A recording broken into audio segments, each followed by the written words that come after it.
This is Believe in Buckeyes. I'm Bryant Browning, All-American quarterback Chimdi Chekwa. The show is brought to you by FanDuel. Chim, it's been 365 days, 52 weeks, however you want to break it down, but it's back. It's back to being the game. It's Michigan week. We're fired up. We're undefeated. We're 11-0. Chim, what's up, man? What's going on? How you feeling? I know you feeling it. Yeah. I know you feeling the juice. Yeah. You haven't got to chill. Yeah, I'm definitely. Yeah.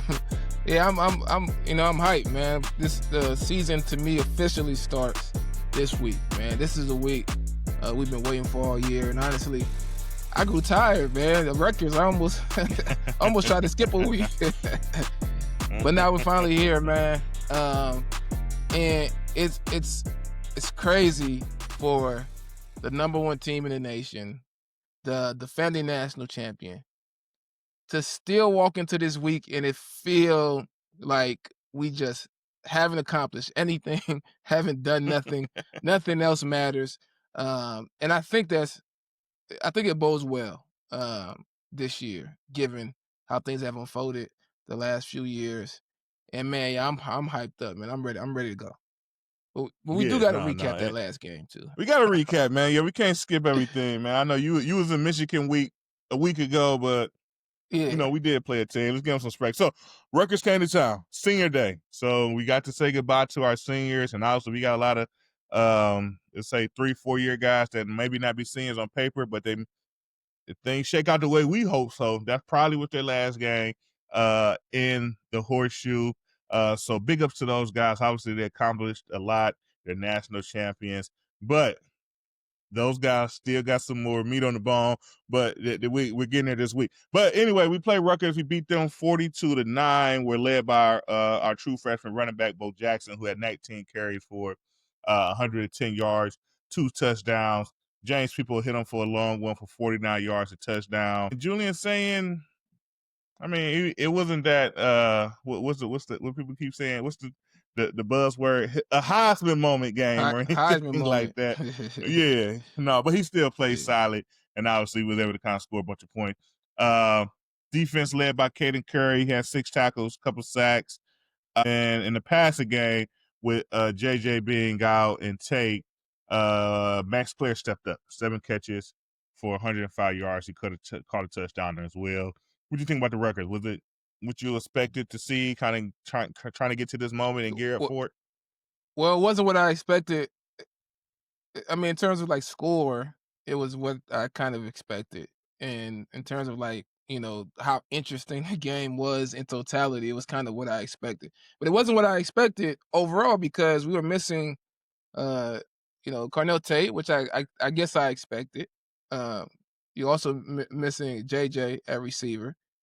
And then you also had the young guy out, the freshman, in Porter, right? And then you expected to see Marlon Graham, but he wasn't out there playing. And you know, you had a new face, which a receiver that we hadn't seen all year filling in that role for whatever reason, right? They don't really communicate the injury situation, so you don't know who's hurt, who's nicked up, who they're holding out, or what the plan is, who got in trouble. Like you just don't know what happened. So Julian's saying in terms of that Heisman moment, I mean, I think he would have had an opportunity to have a Heisman type performance, given that he didn't have, you know, his key guys at receiver, which is kind of the knock that everybody outside of Ohio State has used against him. Well, you also had some rotation with Lincoln Keenholz at quarterback. You saw some different faces in different spots. So it almost felt like a game where, you know, the coaching staff knew they were going to take care of business. Wanted to get some guys some looks, some guys some opportunities.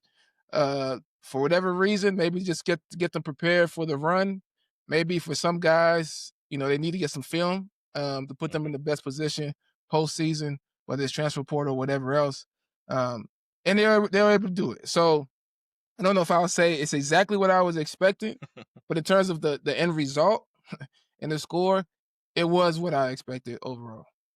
Yep.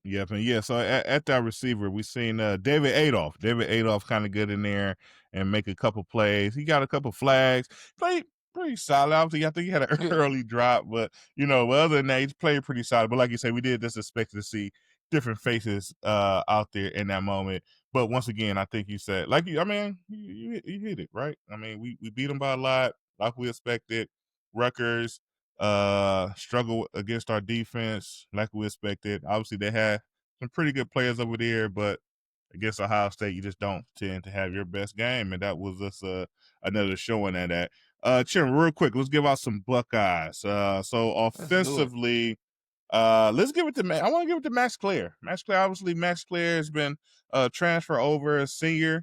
So once again, this most likely was, if everything goes the way we plan, this is like his last game in the horseshoe, and we only had him for one season. But once again, he played big, right? So JJ being out, Jeremiah Smith not playing, Carnell Tate not playing, he has the most experience with catching balls with Julian Sang in live game situations, and he stepped up. Had his biggest game of the season by far with 7 catches and 105, scored a touchdown as well. And I guess he kind of showed you a little bit what we were expecting, maybe a little bit more of him throughout the year. And obviously, there's only so many balls out there, so it's not to his fault that he never had like such a big game stat wise. But it's nice to see that if guys are missing, he's still capable of putting up that type of performance. So I give my man Max Clare his Buckeye. He's officially a Buckeye. You got a whole season. Yeah, he's officially a Buckeye with that Buckeye. I think, my focus goes towards some of those seniors on defense. Caden Curry playing his last game. I treat Caleb Downs like a senior as well, likely playing his last game in the shoe. I like the way he got that sack and kind of waved to the crowd, man. That was nice, man. One last. I guy always know. He always understands the moment, right? he definitely understands the moment. But I'm gonna give my Buckeye to a guy, and I've been vocal about this in the past. I think when he came in the transfer portal a few years ago, and when he entered that defensive back room, I think it really changed the temperature of how they attack, how they finish plays. He comes with an aggression, sometimes a little bit too aggressive in the past. But one of the reasons why I give him this Buckeye Davidson Igbinosun is, he was able to improve in terms of his penalties. Only I think 3 on the season this year, which is nothing to talk about. It's only 3 penalties, the way they call pass interference and holding on cornerbacks. And he got a pick this game that didn't count. It didn't count because of a penalty. I think a legal hands to the face. But just continues to be just a guy who can lock down. In college football nowadays, with the RPO pass game and the way offenses can attack you, you need some corners who can lock up and just play man to man, right? And that gives Ohio State the advantage. They could play zone, they could do different things, but when it comes down to we got to get a stop, those guys can go out there and lock up and press. And he's one of those guys that does it over and over again. And he brings energy. It doesn't matter if he got the PBU, if the ball was thrown in the dirt, you know what I'm saying? He's going to get up and let everybody know what time it is. So he gets my Buckeye. Shout out to him, a senior who gets to, finish off in the shoe with the win, and then an opportunity to, go out to the big house and take care of that team up north. All right, listen. Winter is here, and one thing for sure, Chim, that means somebody in my house is going to have a runny nose. Facts. I'm handing out tissues like game day towels over here. And that's why my whole family is on Biomed vitamins. Yeah, Biomed keeps everybody's immune system ready, even that one kid who uses their sleeves like they're napkins. Hey, man, don't talk about my son like that.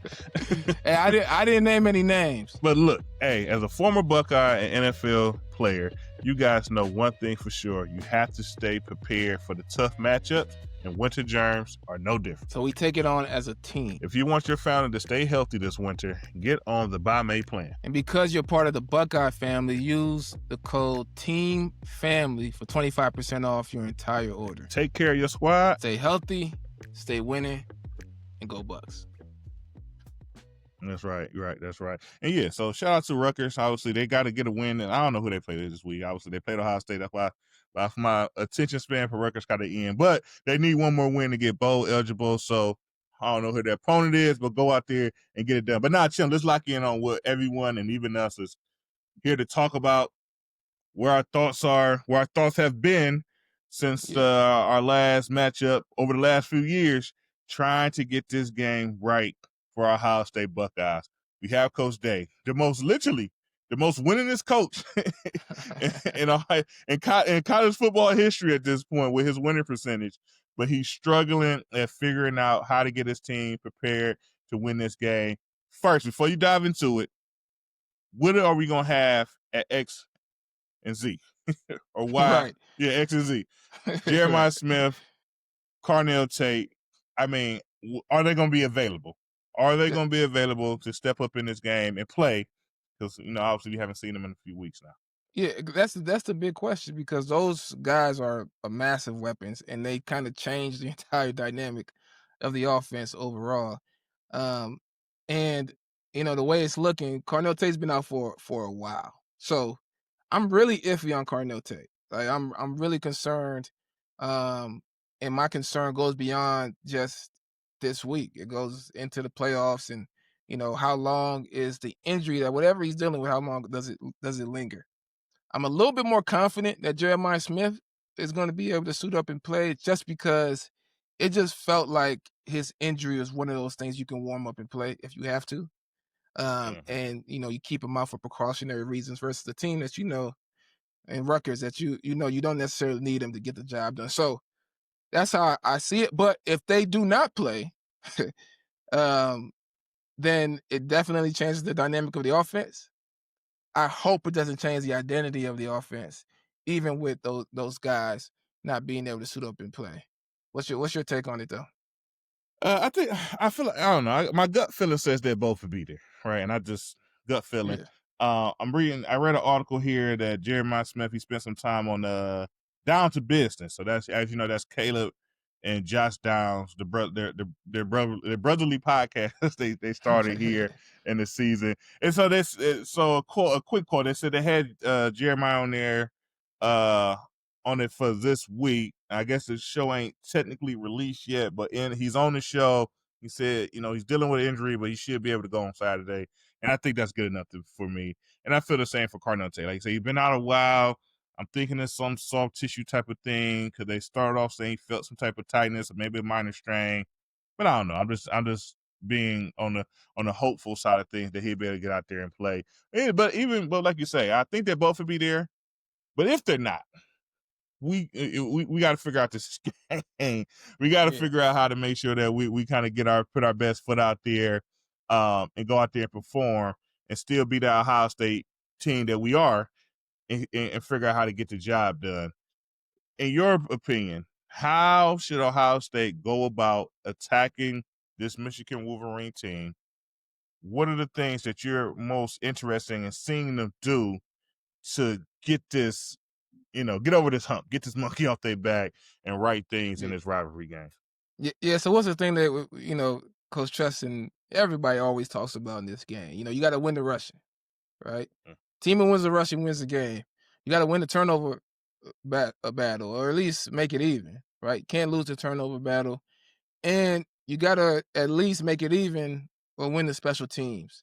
And I think all those things remain true, but I think you got to do it within your identity. And I think that's what we kind of lost last year, right? I mean, you can go look at plays, early interception by Will Howard put Michigan in position to score a touchdown that they probably wouldn't have been able to score had they not thrown that pick. You can look at other plays that happened. But at the end of the day, Ohio State scored 13 points, right? 13 points. And they didn't score enough points to even be considered a Ryan Day. Ohio State led, Chip Kelly led, and shout out to Chip Kelly. I just went to the game. He just lost his job for the Raiders, so we could bring him back, but maybe not for this week. Right? They need to. They need to run the ball. They need to take care of the ball, etc. But they need to do what they do. They need to execute what they're able to execute. And a lot of that is what they can do in the pass game, right? They got plays that they can execute in the pass just like clockwork, right? The other teams, it's a little bit more risky for other teams. They got the same players and don't do the same things, right? They need to do that. And as long as they play within their identity, I think they have the opportunity to go win the rushing. They have the opportunity to win the turnover battle and do those different things. So that's what I'm looking for is a game plan offensively. I expect the defense to come out and play great. A game plan offensively that aligns with who you are, who you've been, and is aggressive in the way that you were aggressive in a playoff run to win the national championship last season. Yeah, no, that's it to the T, right? I mean, we lost that game and it was a head scratcher. So we lost that game 13-10. So we didn't even get to 13. So that's Right, that's exactly. literally like 10 if points. we'd have got to 13, we probably would have won the game. But we couldn't even get to 13, and then Michigan gets there and we lose the game because of that, 13-10. So and everybody, it was a head scratcher, right? It was just like a glitch in the matrix, right? It was just like anomaly that Ohio State goes out here and we just cannot figure out offense. It's like we're running, trying to run straight at Michigan. I think they had two first rounders on their defensive line last season, and it was like what's the thought on this? And it just never really worked out. I got a conspiracy about what happened. I'm not big against conspiracy theories on things, but one or two things most likely happened. Ryan Day really got bullheaded. Him and Kelly said, like, hey, we're going to beat Michigan at their own game. We got these two top tier running backs. We're going to figure out a way for one of them to break it and win this game for us. And it didn't happen. Field goal kicking let us down. We never could get that lead that we kind of was right there at the cuffs of having all game. It didn't happen. We lose the game, right? So either that happened or maybe something happened. I remember early in that game, Will Howard took a big hit. I think a safety leg went on him, and maybe he was a little bit more injured than we knew at the time, and due to that reason, they didn't really trust him, airing the ball downfield. But no matter what, we should have looked better than that. Even if he was Will Howard throwing 4 or 5 picks, we go out with Will Howard throwing 4 or 5 picks, and not the way we lost it last year. So even this year, so obviously Julian saying doesn't throw a lot of picks. His balls tend to be pretty accurate, but he's a weapon. He is a huge part of our offense. Let's not let's not scare ourselves because something happened early that we just think, oh, Sam's not up for the moment, and we just take him out the game as we did last year with our QB. So, I mean, we just got to go out there and play Ohio State brand football, and I think everything will kind of shake itself and work itself out from there. Because defensively, I mean, Michigan's not, just be frank, they're not very scary defensively. They're a physical bunch, but they don't have the high end players like they had in prior seasons here on the defensive side of the ball. They're going to be well disciplined. When they get a chance to hit you, they're going to hit you. But at the same time, you can't get them in certain situations where your talent, your execution kind of puts them on their back heels, and you can able to kind of score some points against them and kind of, take advantage of certain things. You have to be prepared for blitz pickup. But like I say, once you kind of check those boxes, you got a shot at kind of doing some things against them. Yeah, you got to put the pressure on the defense. You got to stress the defense, and we have the offensive players to stress the defense. Even if you call a shot play and it's not there, which means they played it right, they figured it out, they stayed on top. There's a lot of other space it creates for other guys to get open and make plays. So the worst thing you can do is not actually effectively, try to push the ball downfield and put stress on them, because once you don't put stress on the team like that, then they get the confidence. Then they're able to do some things to limit you that they shouldn't actually be able to do. Right? They shouldn't be able to do it, not for an entire game. They should be concerned about the explosive play. They should be concerned about the ability to keep the top on the defense. And you got to make that concern real. Because I could guarantee you this. Going into the game, they were concerned about it. But by the third quarter, they were confident. They didn't feel like they were being attacked in a way that was actually putting a lot of stress and pressure on them. So that's one thing that we gotta make sure is, consistent and a part of the game plan. Once they touch the 45-yard line, Ohio State's 45-yard line, they should be taking a shot within the next 2 or 3 plays. Like, they should be taking a shot. And once they touch the 35-yard line going in, they should be taking a shot at the end zone. And if they do that, to me, I believe Michigan will not be able to stop it. All right? Things happen. Picks happen, whatever. Like you said, I don't care if there's 2 picks, 3 picks. As long as you counter it with some explosive plays that actually put the ball in the end zone. That's going to be the difference. Not scoring touchdowns is what gives Michigan a chance to win the game. If Ohio State can score touchdowns, then they pull away, and we're having this. Now we'll be having our first win celebration versus Michigan in a long time, a Yeah, long time. yeah.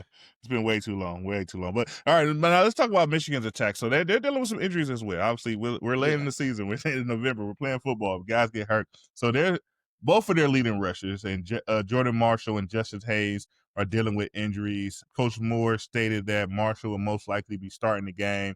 They didn't play this past week against who did they play? They played Maryland. They beat Maryland 45-20. But Justice Hayes is still up in the air. Looked like he had a toe injury against Michigan State. He hasn't played since then. But both of those guys are capable backs, and we don't know exactly for sure who's showing up. But as an offense, they're still led by obviously their true freshman and Bryce Underwood, the 5-star plus recruit that they was able to sign out of their own state, who's been leading them all season. What's your thoughts about Michigan's offense? How they plan on attacking our defense? Who's only been giving up where we at yeah. 7 points a game? Yeah, what's your thoughts on that? And Michigan, what they've done a great job of the last however many years is they play within themselves. They have a clear identity of who they are, how they want to play, and it feels like every year they do it to the max. Like they perfect that identity and who they are in this game. Like this is a game where everything that they do well, they've executed it as good as they can, right? And I hope Ohio State does the same. If it's equal in that regard, I think Ohio State. I don't think it's really that close of a contest. But what Michigan does well is they're a team that can run the ball, right? And they have a lot of things off the run. They have a very athletic quarterback in Bryce Underwood who also can throw the ball good. He's just very inconsistent, right? And that inconsistency means some games he might be very consistent for a full game. And this could be one of those games, so we can't take that lightly. But I don't feel like they put enough pressure on defenses that they're going to be able to significantly affect Ohio State. They're going to have to add some type of wrinkle using Bryce Underwood and utilizing their receivers in order to create some explosive plays, create some big plays that gives them a chance to score. For them to get in scoring position, they're going to have to create some explosives, or they're going to have to force a turnover on Ohio State side of the field, which they were able to do early last season. So I think that's what they're going to be banking on, and really just trying to, Ohio State has switched to kind of a slower style, shortening the game, which is exactly what Michigan wants to do. So to me, and I'm curious on your thoughts on this, it's going to be interesting. Do they stick with that style throughout the game, or do they turn the heat up early on to try to get a lead and then take it from there? Yeah, I think this would be a good game to switch it up. And I say that really for really a couple of reasons. Obviously, we understand why. I mean, and Coach Davis said, like, hey, we planning on a long season here. So since we're planning on a Yeah. long season here, we want to make sure our defense is as fresh and healthy as they could be. Same thing with our key guys offensively. And the best way to do that is to play less snaps. And we've been doing very well. I've been doing it very well, right?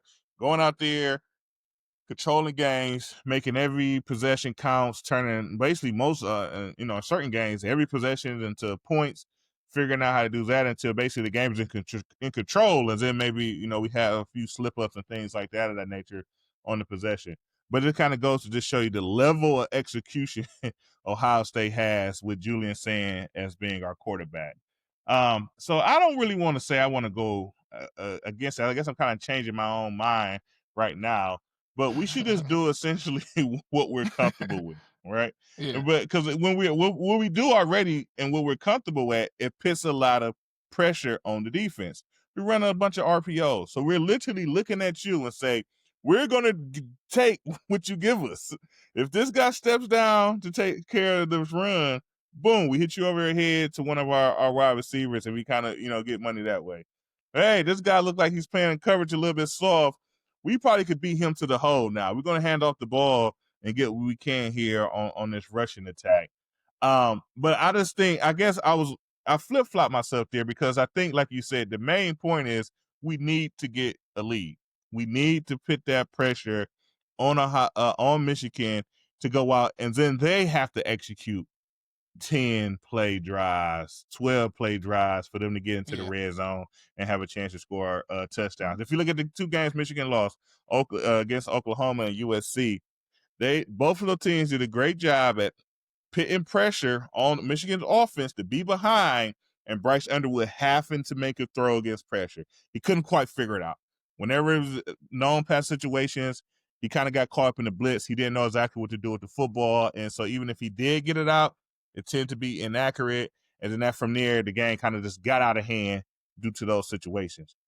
We need that starting in the second quarter. We need to be up by a couple points. And I feel like if we do that, it probably get ugly, to be honest. If we get that, if we are able to execute that, it'll get ugly because, it'll just be too much for the young guy, in my opinion, to kind of keep up with it from there. But I would say this, if not, I still think we win the game. We just don't blow them out, and we all feel, we're not celebrating at halftime because of it. We just got to wait to the fourth quarter, play 4 quarters, and kind of execute that in that fashion to get the job done. What's your thoughts? Should we switch Yeah, it's things up? likely gonna. Is it a wrinkle that you're looking Yeah, for I here? think this. I think the season starts for the offensive coaches. I think the season starts this week, and I think it's been intentional. I think it's not like they've been necessarily it's saving in a sense, but different play style to get you through a season that you can execute, and it also could bring your quarterback along or bring some guys along Yeah. and be effective, work on the run game, but win games. And I think now it's not a switch flip, but I think you turn the heat up in this game and we start a new, you know, more aggressive approach offensively to get a lead early. And then you still execute the offense you you have been executing to run the clock, move the chains, and continue to score points down the road. That's how you win to me, that's how you win the rush. You get up Yeah. and then you're able to run the ball and run that offense for the rest of the game. I think we see more of that early on, more hurry up offense, more shot plays, more aggressive passing attack. Once they're in a plus field situation or closer to the 50-yard line in order to, go in there and score and get a lead. So I think you flip flop, but I think you see a little bit of both with the Yeah. focus on getting that score, getting that lead early and then being able to manage the game for the rest of the way. I could be wrong, but I think Coach Day and Coach Hardline have been semi preparing for this for a long time and the way they've approached this entire season. And now this is the time within their schedule, how they, looked at this season, how they mapped it out. This is the time to go ahead and turn that heat up to the next level. And I'm excited for it. So I hope I'm Yeah. right. Yeah, no, because and another reason I guess I flip flop because what you hear kind of affects your thoughts, right? So I know Coach Day has been trying to say like, look, usually this week we change things and we try to do things in this fashion to get ourselves ready for this game in this order. And now we're blowing it. We're messing it up. So this Yeah. week I want to keep everything as normal as possible. They had 2 days available to the media, Tuesday and Wednesday. When past weeks, Michigan week, we cut it down to 1. We have certain traditions that we do this week. We're like, no, let's do them earlier in the season at another point. So once again, this feels just like a regular week with playing the ball that we've been playing all season. So that's kind of was like, well, maybe that's Yeah. the approach that they just want to do this the regular way. But once again, knowing that they have to kind of stay aggressive, but we're already aggressive. Like we're just going to continue to do what we do and make sure that we continue to execute. And then this game it's not an issue. It's just another game. We go out, we execute Yeah. better than the other team can execute with our guys, and we run away with it on the scoreboard. So I don't know. That's kind of why I flipped a little bit. But FanDuel has this the spread of this game at 9.5 with an over under of 44.5. And I just wanted to ask you this question: if for whatever reason we're playing on the under here, we're under 44.5. Who do you think that benefits with our defense? And who Yeah. do you think is in control of things at that point? if we're playing on the under. I definitely think it benefits Michigan the most playing on the under. I think they need a low scoring game. There's some teams, there's a certain level they just can't get to. And other teams, they can get to it, but they got to get there in order for it to actually matter. And I think that's kind of the way this matchup has been. If Michigan could drag Ohio State out in the street and make this a street fight, right? Then I think they get the upper hand. A low scoring game, a brawl, and you make a play here or there. Whoever makes that play, it's in their favor. But if Ohio State can do what we kind of talked about and get out, show what they can do, be aggressive early, and score touchdowns, then you're talking about playing more on the over. And it's just a race that Michigan can't run. They can't run their race. And that's why I think, Ohio State has treated the season like a marathon. A marathon, they get to that last, lap or whatever, and they start ringing that bell. And the guys who have it, they go to that next level. And the other guy who's been fighting with him the whole time, he kind of, he starts to pull away. That's the approach I think they've been taking for the season. And I hope I'm right, because I could be wrong. But that's what I'm expecting. I'm expecting them to pull away and turn things up a notch. Yeah, no, right. And show that they have that kick, and that we have to believe that they have. Like, we have to believe that that's who we have here at Ohio State. Obviously, we've been playing at such a high level to say, like, hey, no, play it to the next level. Like, you're number one team in the nation, but we want to see you play like, I don't know. We want you to execute like who the best team in the NFL right now. The Kansas City Chiefs. We want you to look like the Chiefs here on this past side. But no, that's a funny thing to say though. But I guess this game obviously it always means a lot, right? But obviously with this new approach in the playoffs and everything that we have there, Michigan. This game means a little bit more for Michigan, right? If they could beat Ohio State here, get themselves to 10-2 with a win versus the number one team in the nation, and then you would most likely, I don't know where they are in the polls right now. I think they're in the high teens. They most likely jump up a ton of spots and kind of get one of those late bid spots into the playoffs, and then vice versa for Ohio State. We are 11, we only lose one game the season we had in the Big Ten. We most likely would still limp into the playoffs from this standpoint. But what do you think? Go ahead. No, but the Heisman moments for Ohio State, they start this week. Forget the rest of the games. I didn't even care about all the talk about who's up in the Heisman. The Heisman moment starts this week. Julian Sain could go out there and lead a team to a win versus a team that they haven't beaten in however many so years. And then has the potential to go against the other Heisman favorite in a Big Ten championship game. This is where the moments begin to matter, and I expect them to create some moments in this game. Yeah, I mean, if you think about who wins the Heisman, if you win the Heisman at Ohio State, you win the Heisman at Michigan, you did something in this game that was definitely a Heisman winning sort of moment. So right now, obviously, the leading candidates at Ohio State is Julian Sain and Jeremiah Smith. Either one of them could have a monster performance, and and hit the pose, man. You make that play, hit the pose. Just to kind of secure that spot in New York that that trophy belongs to you and that you are that top player here in college football, man. But I mean, that's our show for the week, right? Obviously, it's a lot going on. We might try to jump back on here and dive into this a little bit more about the who we believe is the very specific approach Michigan will be taking in this game on Saturday and different things that they could try to do to affect us and slow us down. But it's definitely a big one. We're on the road. We know last time what happened when we played them, if things didn't fare out. We got still dirt in our mouth from flag plants and scuffles and things of that nature due to this game. It's a big one. And so if you don't, follow us. We're going to be bringing it. Obviously, we lived it. We know what this moment means to the Buckeye Nation, what this game means to college football, to sports in general.